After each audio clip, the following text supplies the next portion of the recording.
believe we are live. Good evening, everyone. Good afternoon, good morning, wherever you might be. My name is Marva B. I am the CEO and founder of Black Link Magazine. I'm so excited to be here and have our special guest, comedian Drew Thomas. When I say comedian, that's what I mean, you guys. You got to check out his work. If you get a chance to go see him live, you got to go see him live. He might roast you a little bit, but it's okay. It's all in love. Drew, welcome to Black Link Magazine. Thank you so much for having me.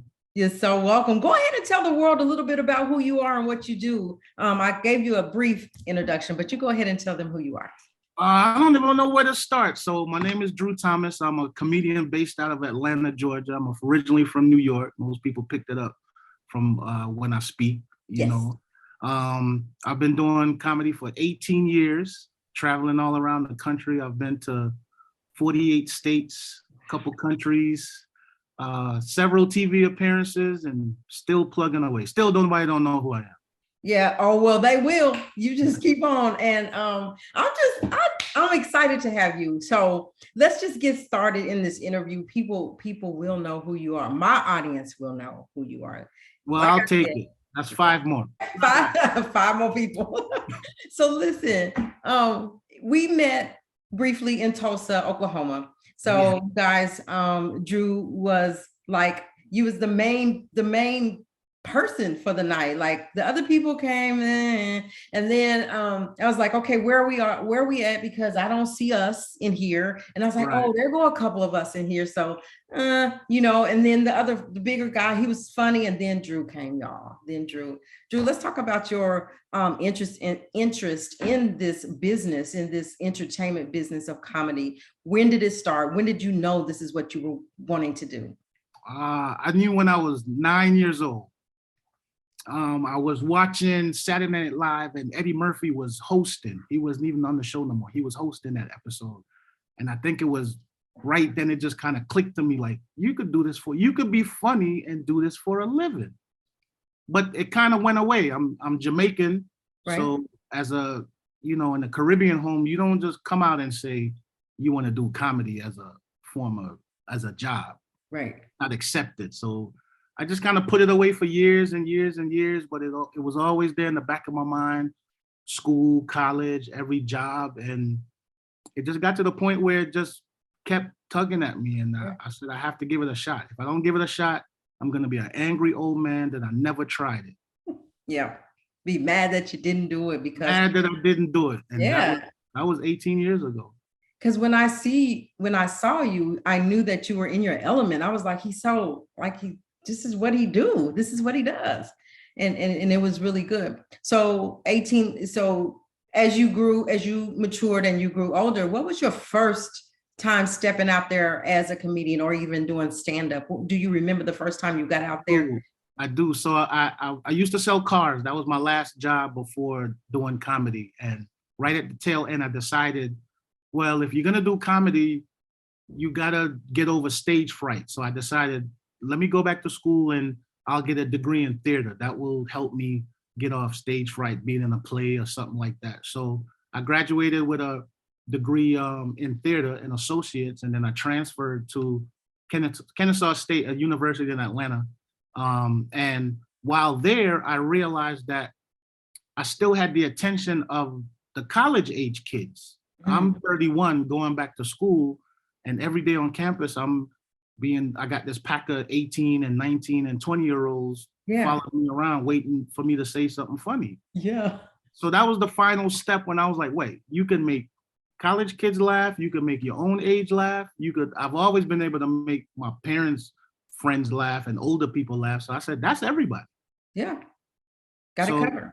Let's give it a shot. So they were doing a show for Valentine's Day. They were doing a show at the school, one of the Black student organization, and they were bringing in a comedian from Atlanta. And I just said, let me open for him. And they were like, well, we can't pay you because we're paying this guy. And I'm like, I don't want to be paid. I want to do it. I think this is a safe environment. I don't think these kids they're going to support me. I felt like the time was right. Right. And I did it. I wouldn't say I did well. I did okay.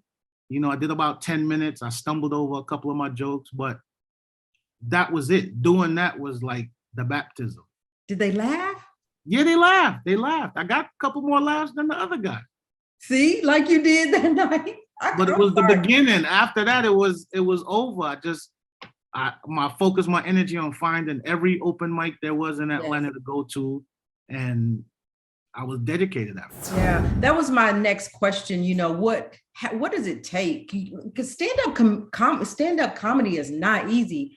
So Not what does it take in order to continue to get gigs and to continue to do work? Like, I know that in any career that you're reaching out for, especially in entertainment, you get a lot of no's. They're gonna tell you no, that you're not gonna get a yeah. I mean, you're gonna get way more no's than you get yes. way more no's than yes. So what is your advice, and how do you stay in this game without getting discouraged and say, I give up?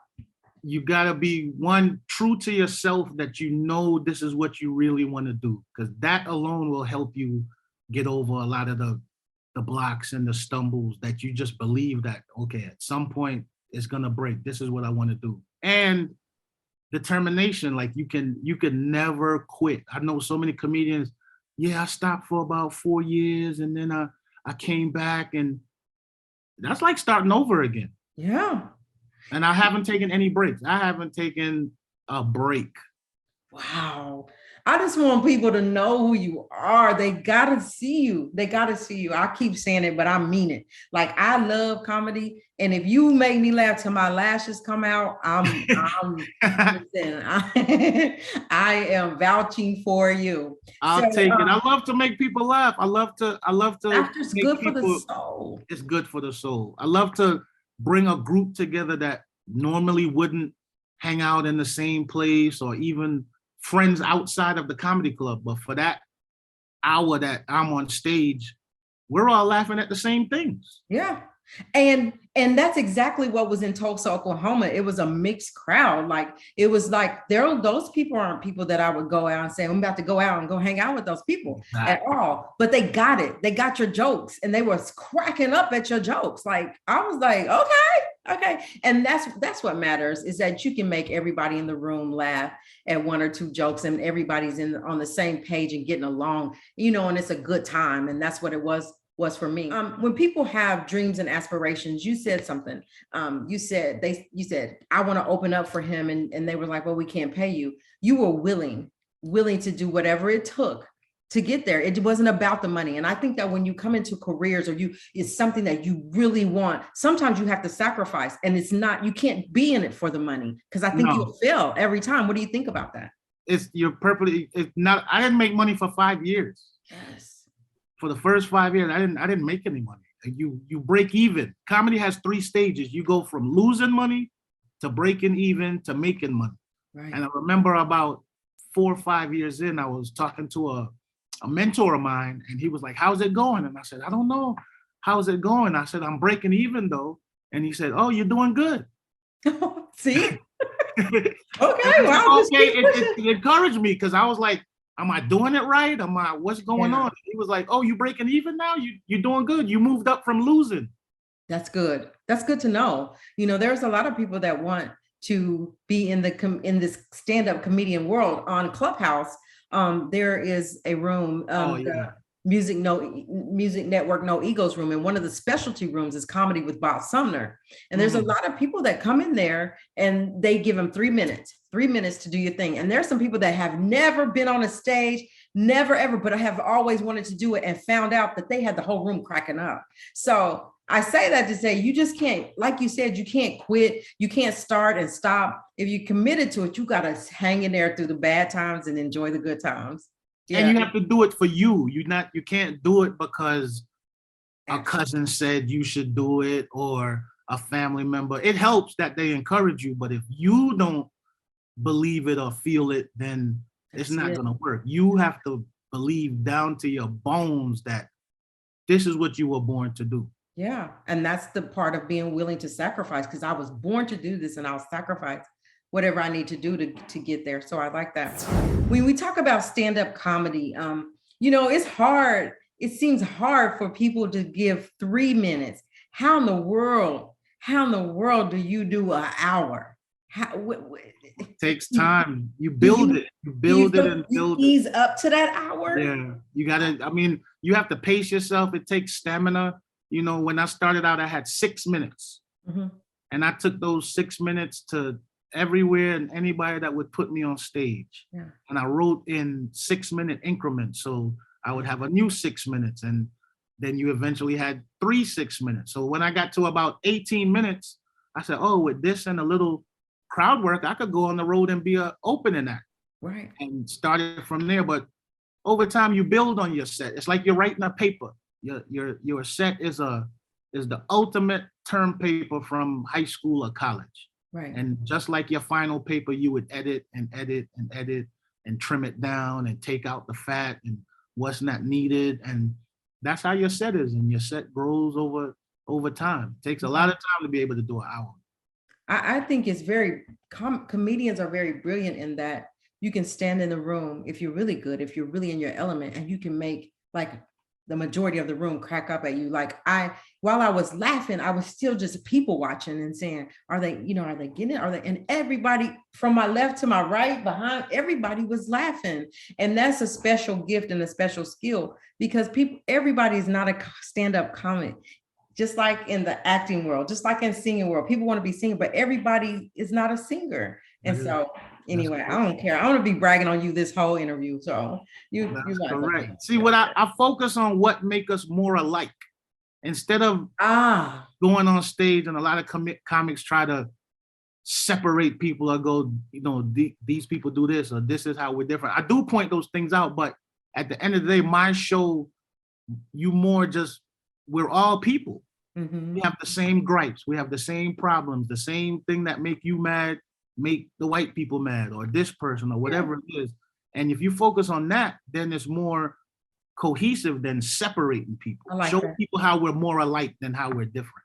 I like that. Whenever you have different gigs and you go out, are you doing the same show? Or no, my show changes. Like I have maybe an hour and a half, 2 hours of material. So depending on where I'm at, I might need to do it clean. I might need to stare away from certain jokes, or I'll read the audience and see what needs to be done.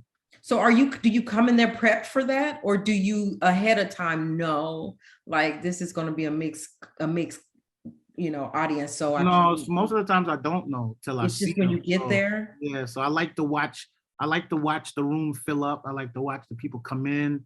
It gives me a vibe of what's going on. And then I read the crowd. You have to be a comedian is like a quarterback. You have to be able to read the crowd and see what you have. A lot of people don't make that adjustment. They only do it one way, or they only perform in one arena. Yeah. And then the crowd changes on them. And then all of a sudden now it's, woo, I see y'all a mixed crowd. So how do you, whenever you go, do you ever have a time where you're on a set performing and like nobody's getting the jokes? How do you combat that? You have to be able to make an adjustment. You as the performer, you have to be able to realize, okay, this lane isn't working. I need to make a turn somewhere. I need to identify with them or, connect with them on some other level. And maybe I could come back to the set, later, but you have to be able to read that and notice that and make that adjustment. Right. Maybe you just might have to go off the cuff that night and get your set to the side because it's not working. That's when you're a professional. When you can do that, that's when you're professional. Whenever you sit and you're doing your writing, do you constantly write? Because I hear comedians say, I'm always writing. I never stop writing to be able to perform in any arena or any set that I'm on. Yes, that's true. But my process is a little different. So I more have to experience or observe or live the thing to be able to talk about it with conviction. So where one person would say, oh, I sit down and I write from 11 to 3. Yeah. I would more say, hey, I'm going to go river rafting with these people to see how they behave and what happens and what I get out of that. Because everything is funny on some way if you twist it or look at it a different way.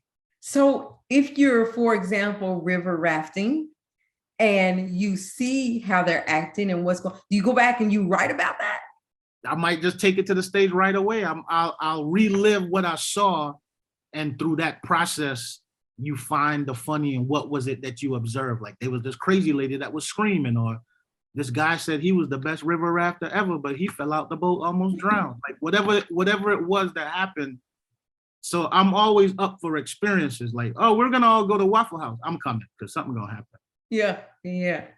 So what is your message? Do you have a particular message about Drew Thomas? Yes, my message to people is don't get comfortable. Mm, Don't get comfortable in life and any situation. Always be growing, always be looking to better yourself. Well, you know, in whatever aspect. I love that. I love that. Because So getting comfortable makes you not grow. it does. When you stay stagnant, how are you growing? And I think a lot of it, and I don't know, you may or may not agree, but I think a lot of it, people scared to fail. So if this is going really good for me, why Right. would I try something, new or whatever, right? Right. People thought I was crazy when I left my job. I walked away. I sold cars for 5.5 That years. part. And people were like, how could you walk away from a $40,000 job to go do something that pays you in wings Right. and gas money? But I believed in it has to be. I said to myself, even if I only make 40,000, Right. if I'm happier doing comedy, I'll do that over any other job. I You like that can be because happy with what you're doing. If you're not happy with what you're doing, it doesn't make sense. it defeats everything because people for years and years and years, day in and day out, will go do something that and I hate to go to work. I hate this job and complain all day long, Right. every day for 40 years. And it's something that they really want, but scared. You have to get rid of that fear.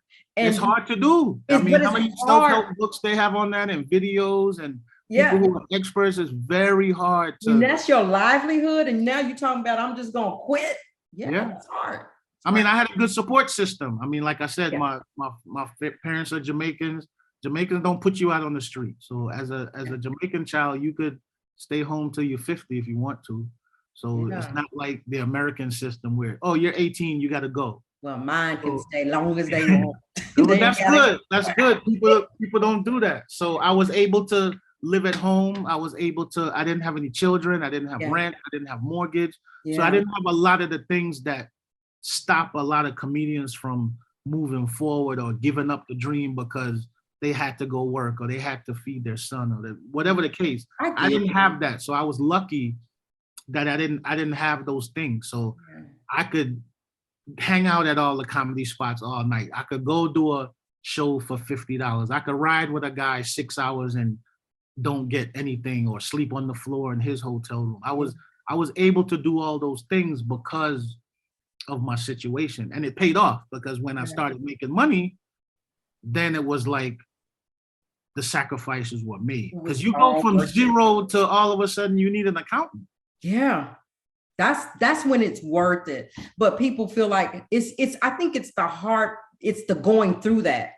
Going through that is what most people cannot go through that. Yeah, because when we're out on the outside looking in and you've made it successfully, you're successfully doing this, we're like, oh, that's nice. I want to do that. But when you get down to the nuts and bolts, it's like, but you didn't see all of this that I had to go through to get here. No, you didn't see when I borrowed $150 from my sister to get to a show that paid $150 to use that to get back home, and I broke even. Yeah, so I had to give that back to her because Exactly. that's how I got there. But it was all worth it. So tell me, what does Drew Thomas have going on these days? What's going on currently? Well, currently, as we speak, on Pacific time, 8:00, I'll be on stage at the MGM in Las Vegas. Oh, yay! Congratulations! And in Vegas. Yes, you were just in Vegas? Yes. I just got here today. I was in El Paso over the weekend, and I got here this morning. Man. So my week starts today. It's a 1-week engagement at the MGM. So if anybody on here live that's in Vegas, come on out. I'll be at the MGM all week, Monday to Sunday, 8:00 every night, one show. You won't want to miss it, y'all. No, come on out. Vegas is always a good time. It's Brad Garrett's Comedy Club. Brad Garrett will be in town this week, Wednesday through Sunday at the club. So you'll get to see me, Brad, and Ah, the comic that's on the show. so much fun. So much fun. So it's Oh gonna my be gosh. good. So I know I mentioned Atlanta, the Sheen Magazine Awards are coming up this week. So that means you'll be in Vegas. Yes, I'll be in Vegas. I'm working. We keep missing you. But we're I gonna get know. another show. We'll get to see you again. Well, this is my last question. We'll let you get out of here. For young guys and girls, particularly, I want you to speak to the young girls that want to get in this comedian business, this comic business, entertainment part of entertainment. You've given us some great gems, right? But what are you telling? Because it's not easy. What are you honestly telling them about getting into this business? I mean, I think you've given it to us, but anything. Comics, male or female, but to the females, stay true to yourselves. Don't fall into the traps of the business of, somebody saying they're gonna make you an offer or do this or, and write about what's true to you. I see a lot of the trend with female comics that tend to just go dirty right away, right off the top, just straight blue material, just in the gutter. And ladies have a different perspective, just like how men could get on stage and say, a woman did this to me, or my baby mama did this, or you ever had your wife do that? Well, that's one point of view. Yeah. That's one perspective. So you come on stage now and tell your perspective. Put us down. Tell the world what the men are doing that's wrong, or they're trying to hide, or what it is. So do that, but do it intelligently. Use your words, read, don't just come on stage and just be vulgar and think, oh, if I'm sassy and vulgar, I'm gonna make it. Have a voice. There's a lot of good female comedians out there that I admire, that are funny, have good material, that just make me laugh. She's really coming with a different perspective. Yeah. But don't just get on stage and just be vulgar for no reason. When you're, I love that. I like that. Let's have a little bit more respect for ourselves. But whenever you're waiting for your turn to get on, or like you're next or whatever, you're just in, do you ever be in the audience and just watch other comedians, and have there been anybody like that's opening for you that just made you crack up? Like you was like, this crazy. Yeah. I like that. That makes the whole show great. I don't want a show where the others weren't good and then some people are ready to leave and then I have to dig myself out of a hole. True. I want the whole show good from top to bottom. I want people leaving going, that whole show was good. Yeah. Go ahead and tell people how they can reach you on all social media sites. They can reach me at Come See Drew all across all platforms. COMESEEDREW. That's my website, which shows my schedule. See when I'm coming to a city near you. That's Instagram, Facebook, Twitter, my email. Everything is Come See Drew. So that schedule, if I go out there, is up to date and ready for me to find where you are. And ready for you right now. Okay, I'm going to see. Right now. I'm going to see. Schedule is up there for the rest of 2022. Awesome. Well, Drew, I have nothing but respect for you. I really do. When I say I love your work, I really love your work. And everywhere I go, I tell people. So just know that. And the magazine has dropped on September the 1st. So it's out there and it is a global magazine. So people are seeing Drew in the magazine. I just wish you. Thank you so much. And I just wish you nothing but success and to keep growing and keep, doing your thing, and just know that we support you over here at Black Link Magazine. You guys, we're gonna go for now, but remember, respect yourself, respect each other. God bless. Respect each other. Yes. Thank you, Drew. Thank you. I'll get the magazine to you and I'll be finding you wherever you are. We'll show up for you. Pick up a copy of the magazine, people. Yes, get it now. www.blacklinkmag.com is there.